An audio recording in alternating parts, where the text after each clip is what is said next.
Our guest on This is America in the World is His Excellency Domingos Sarmento Alves. Ambassador Alves serves as the ambassador from the Democratic Republic of Timor-Leste to the United States and formerly served as Timor-Leste's ambassador to Japan. During Timor's struggle for independence, he served as a special representative for the national resistance of the students of Timor-Leste. Mr. Ambassador, it's so good to have you here today. Yeah, it's a pleasure. Thank you. Well, you know, sometimes we're doing interviews with ambassadors from countries from Europe, from Asia, from South America, and we know a lot about the countries. We know very little about Timor. Timor-Leste or Leste? Timor-Leste. Timor-Leste. Yeah, it's actually the same as Timor-Leste means East Timor. It's actually East Timor. Yeah, it's actually, but the official name is Timor-Leste. Timor-Leste. Yeah. If we in look Portuguese. In Portuguese. Yes. And the translation in Portuguese and one of the Indonesian languages are like East-East? Yes, East-East. Also in Timorese, it said that it's the rising sun. So we call Rising sun. Timor-Leste in Tetun. If we looked at a map, we'd see Timor down at the kind of end of Indonesia islands, and then Australia would be in there someplace. Yes. Right? So kind of in the middle of those? Yes, we are a half island of Timor Island. So it is a half island. It is in the form of crocodile. So it is according to the legends that we are from crocodile. So crocodile. Yes, that is the form of crocodile. So is Timor divided east or west? Yes. East or west. And we are East Timor. Yes. And a country unto itself. Because of the sandalwood, the colonizer divide the island into two parts. The western part with the Netherlands, and then the eastern part were Portuguese, because of the sandalwood at the time. Sandalwood, way back when, that was one of the exports, yes. As well as coffee? Yeah, coffee not yet. Not yet. At that time was sandalwood, and then spices, other spices, but not coffee yet. Coffee later on. So what's the population of Timor? It's now 1.2 million. 1.2 million. Yes, and what is the topography like? Is it one island or several islands? We have one island, and then the big island, and then another two small, one islet, and then the other one is in the northern part is the island of Atauro. So there are, it's in the east, we have another small island. And so what's the topography of the country? It's mountainous. Mountainous? Yes. It's a lot of mountains, so it's beautiful and with sun. That is where very potential for tourism. Actually, we have now investing in tourism. One of we want to diversify because our economy depends most on oil and gas. Yes, I read that. Yeah, so we want to diversify our economy by investing in tourism and in agriculture, two main sectors. Alongside with the oil and industry. And then also we also invest this money into infrastructures like airports, and other infrastructures, so that we can, and also in education and health. So we are trying to diversify our economy in that way. So what is so if there's 1.1 million people, what's the capital of Timor? Dili. Dili. Yeah, sometimes they confuse it New Delhi, but it's not Dili. Dili. And how do you spell Dili? D-I-L-I.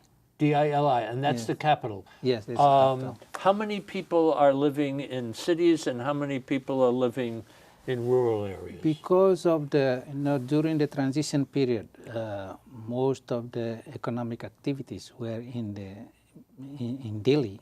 So that is why a lot of people start moving from the villages and other remote areas to the urban area. So that is why now we have more people around, almost 1/3 of it, living in Delhi, in the city. So about 1/3 in the city? Yes, yes. Are there other cities around, or that's the big one? Not really 1/3, but yeah, it's around 300,000 or 400,000. Okay. Yeah. And the rest of the folks are Yeah, really, really spread. In villages, huh? In villages, yes. And agriculture? Yeah, we are. That is why we want to invest in agriculture and then at the same time infrastructure, so that the mobility of the product. Yes, you got to move the products. Yes, and then it will facilitate that one and the movement of goods and people, so that we can reduce our poverty, because poverty can become one of the issue for the security and stability. Yes. People are really empty belly. There will be, even democracy cannot function well. So there will be trouble. Yeah, there will be trouble. So that is why we have our strategic and economic development, which we involve all the population. We consult all the population what we need to do. So that is why we have a plan for 30 years. So until we are expected that until 2030 we can come out from the low income to middle upper income country. So that is what we are now targeting. Okay. This is our objective now. Let us take a little break and tell the folks at home we're speaking with the ambassador from the Democratic Republic of Timor-Leste, Domingos Sarmento Alves. Yes. Domingos Sarmento Alves. That's a nice name. I like that. We're talking with the ambassador. We'll take a little break. Sit tight on the other side. More to learn about Timor-Leste just on the other side. This is America and the World. This is America and the World is brought to you by the National Education Association, the U.S.-China Education Trust, and F.Y. Chang Foundation, guided by Ambassador Julia Chang Block, President. The League of Arab States, representing 350 million people in 22 member countries. Japan, history, hospitality, and advanced technology. Sharing tomorrow. Tourism, Malaysia. The Petroleum Group, expertise with integrity in the fields of oil and gas, exploration and production, energy, and infrastructure. The Rotondaro Family Trust. The Embassy Series, uniting people through musical diplomacy, presenting international artists in diplomatic settings. And Ventana Productions, television facilities, editing, and distribution services.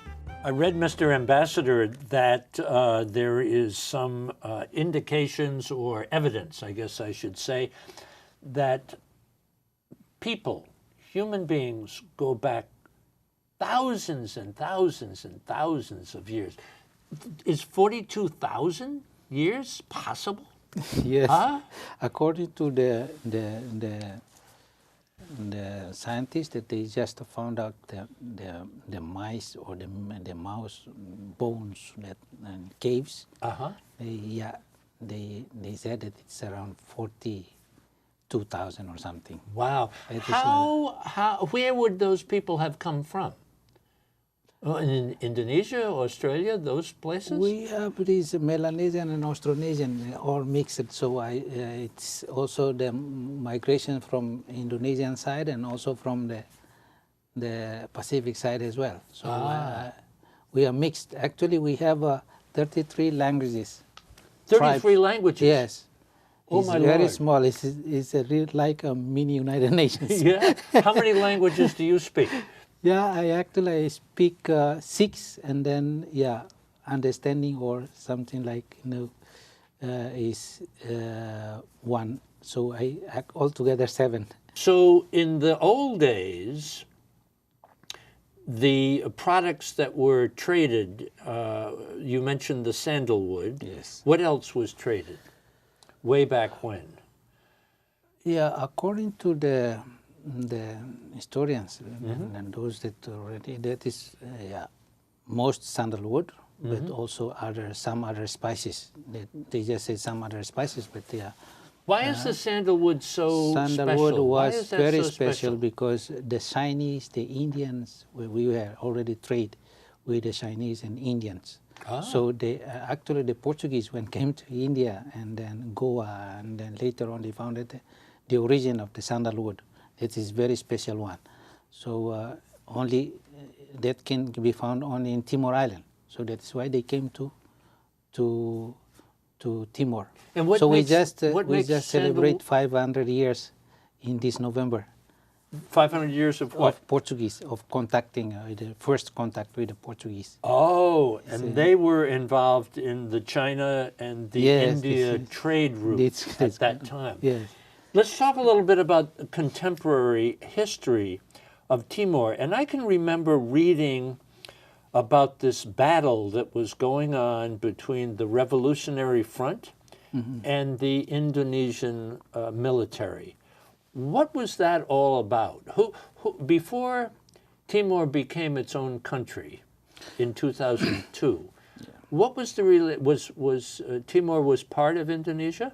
No, it was under Portuguese colony. It was a Portuguese colony. Yes. Okay. So it was under Portuguese colony. Actually, it's just interrupted a little bit in the Second World War, 3 years. Oh, that's because of Japanese occupation.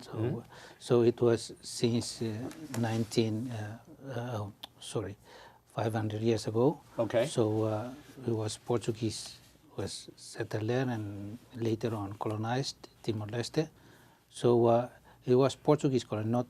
And I then you. in 75. In 75, especially 74, and then starting revolutions, all Portuguese colonies that were at the time they call it overseas provinces, Angola, Mozambique, Guinea-Bissau, they were struggling for independence. So.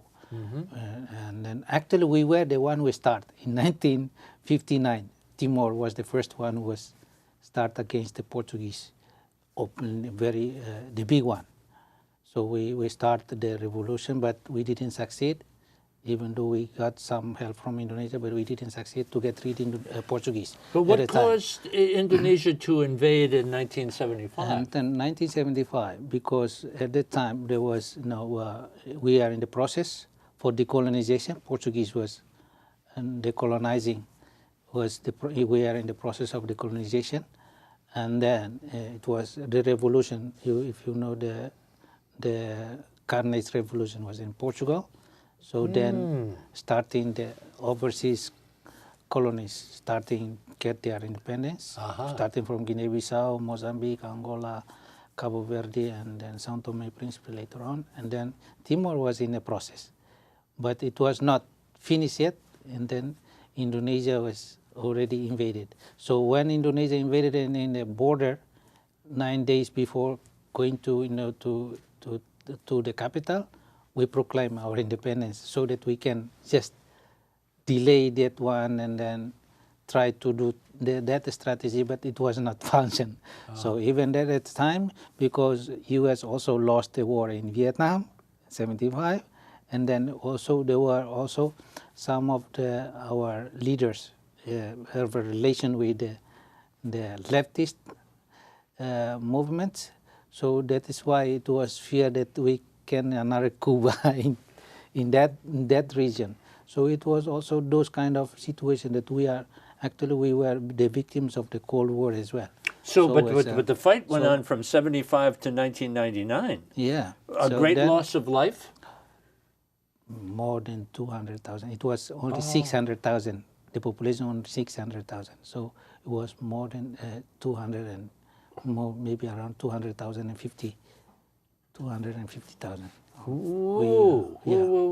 Yeah, because it was after the invasion, Indonesia, after killing the 5 foreign journalists that were covering the invasion, they killed, and then they closed completely the territory to the international community. So no journalists, nothing. When did the United Nations get involved? Toward the end, right? Actually, from the start, we have already the United Nations resolutions and resolutions condemning the invasion. Actually, already, but taking the concrete measures was very it was difficult at the How time. how did it get resolved though? How, because it got resolved Because Indonesia, United Nations continued to recognize Portugal as the administrative power of the territory, even though de facto was invaded by Indonesia, but international community continued to recognize Portugal as the administrative power because the process was still not finished. The process of decolonization finished, and then when Indonesia invaded. So in 2002, it became the first sovereign state of the 21st century. Long time, and then later on, because of the international pressure and others, especially also including the United States, starting pressure. So Indonesia later on, then especially we also very lucky because of the crisis, economic crisis in the region. In ASEAN region, especially Indonesia was also, affected by this economic crisis. Why was that a good thing? It was a good thing for us because then we also Suharto, the dictator, Suharto was not controlling the situation anymore. And then besides, when I was a student, we have already started the movement inside Indonesia. So we tried to bring the war in Timor to the academies, to the students in Indonesia. Did they support you? To support, so that we said that our issue is international issues. So if you want to have democratization in Indonesia, then you support us. Whoa, good for you. But actually we also learn from the Vietnamese, because the Vietnamese also bring the awareness here to the United States, and then was the pressure from here. So we learned that experiences, we want to bring that the war to Indonesia, so that the pressure should be coming from Indonesia inside, so to repress the regime. What we did was that to convince the Indonesian academies, the Indonesian movement for democracy, that if we have a common enemy, it is the regime. We are people. We are not. That is why after the war, we don't have this kind of revenge, and then it's very easy for us to people-to-people relations, no problem at all. Now Indonesia supports your bid for ASEAN? Yes, that's right. Not only support, but really helping us in establishing the center for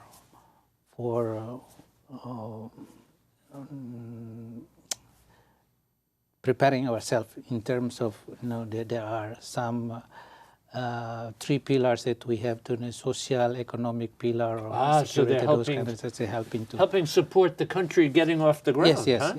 That's right. What is the culture in Timor like? What are the influences, and how does that show itself in the culture with all of those languages, all of those villages? Yes. It's a very multicultural, we can say like that, because of this. You just go a few miles away, you have another tribe, you speak another language, and then that's. How about music or dance? Music, or also food. What would be the food? Also, what would people eat? Food, because of the interaction, we have our local foods, but because of interaction with the Portuguese, we have this, and then also later on with Indonesia, and then we have Chinese, we have Indian, so all mixed. So it's very rich. We can say it's very rich in terms of culture, in terms of food, in terms of even culture, social life is very. That is why in terms of what do the people do there for fun? Yeah, it's like Latino. We like dancing, and it's actually we are after this everything else, we are happy people actually. Okay. So and how about the rhythm is more or less like Latinos or Brazilians or something like like Latinos, huh? Yes, that's very interesting. Yeah. How about the people? What do they do for work on a daily basis? Some agriculture, I guess. Yes, some in the oil industry? We have oil industry. We just start, and then we have preparing ourselves. That's why we invest in the human resources. We learn from the experiences of Singapore.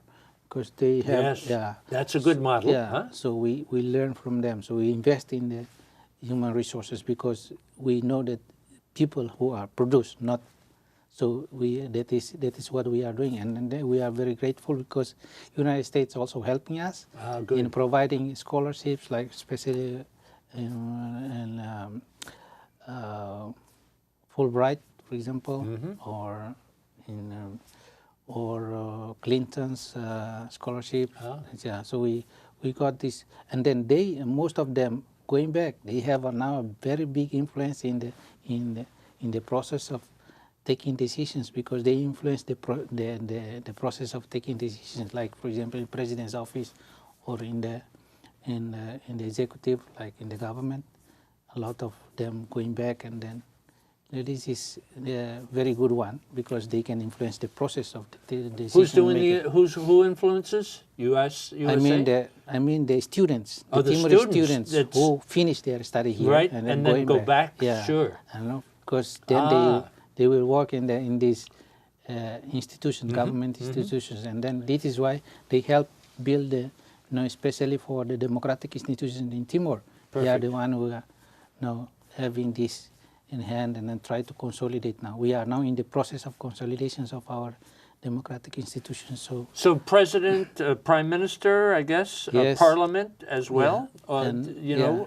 So we have a parliament. We have semi-presidents, and that's why you call it semi-president. We have a parliament. We have an executive. So this is, and then we have another one, the judiciary system. It's completely independent, but interdependent, but autonomous. So that is. But maybe one of the more important information that I want to share with you is that last year in February, we have a transition of leadership. So our old generations now step aside, and then to the new generation. I can say my generation. So it's the leadership is, and then the most unique one is that we have now a unity government. We call it Gobierno de Unidad Nacional, National Unity Government. So it is, and then the unique one, I tell you that the Prime Minister, the actual Prime Minister now, is from the opposition. So our Prime Minister, the hero, Mr. Xanana Guzmão, he offered this helm of leadership to the young generation, but this young generation is belong to the opposition party. So it is something that unique. I can say like that, because you won the elections and then you give the power to somebody else in the opposition party. But this is a young generation. So the opposition party, they have 4 members in the government. In the actual government, so since February last year. So this is unique. When we are going through a very specific experiences in terms of democracy. So I think this is keep our eyes on Timor, right? It's why in Parliament, even though the parties, the party that won the election, will also very critical to the government. So it's the control is democracy in action. Is really effective in that sense. We are at the end of our time. Okay. Can you believe? But I want to ask you, what is your #1 priority here in the United States as ambassador? My #1 priority is to make our relationship, the two countries, especially people-to-people relations and then government-to-government, stronger and stronger. So, and then because we look at the United States as a role model for our country. So I want to consolidate that one, and then also, if possible, in the future, because we are very potential in terms of natural resources and so forth. If I'm trying to do later on, not now, but in this my term, if I could convince some of the big companies, actually, the big companies that investing in Timor is the U.S., but more big companies coming in other areas, like for example, ConocoPhillips is now the one who is exploring the oil and gas. What ConocoPhillips. Okay. So ConocoPhillips. Yeah. So it is including the coffee, is the Starbucks. So all Starbucks, the yes. US Starbucks gets its coffee from you. yes, yes. So that is the main consumer of our coffee. So that is why I think it is. I want to keep on consolidating that one. If come and then investing in other areas, it will be my. That is my hope. Maybe sometime we can come to your country. Okay, thank you. Thank you, Mr. Thank Ambassador. you. Please come. Thank you for the Yes. education. Thank you. For information about This Is America and the World and to watch all of our programs, visit our website, thisisamerica.net, and look for us on Facebook and Twitter. This Is America and the World is brought to you by the National Education Association, the U.S.-China Education Trust and F.Y. Chang Foundation, guided by Ambassador Julia Chang Block, President. The League of Arab States, representing 350 million people in 22 member countries. Japan, history, hospitality, and advanced technology. Sharing tomorrow. Tourism Malaysia. The Petroleum Group, expertise with integrity in the fields of oil and gas, exploration and production, energy, and infrastructure. The Rotondaro Family Trust. The Embassy Series, uniting people through musical diplomacy, presenting international artists in diplomatic settings. And Ventana Productions, television facilities, editing, and distribution services.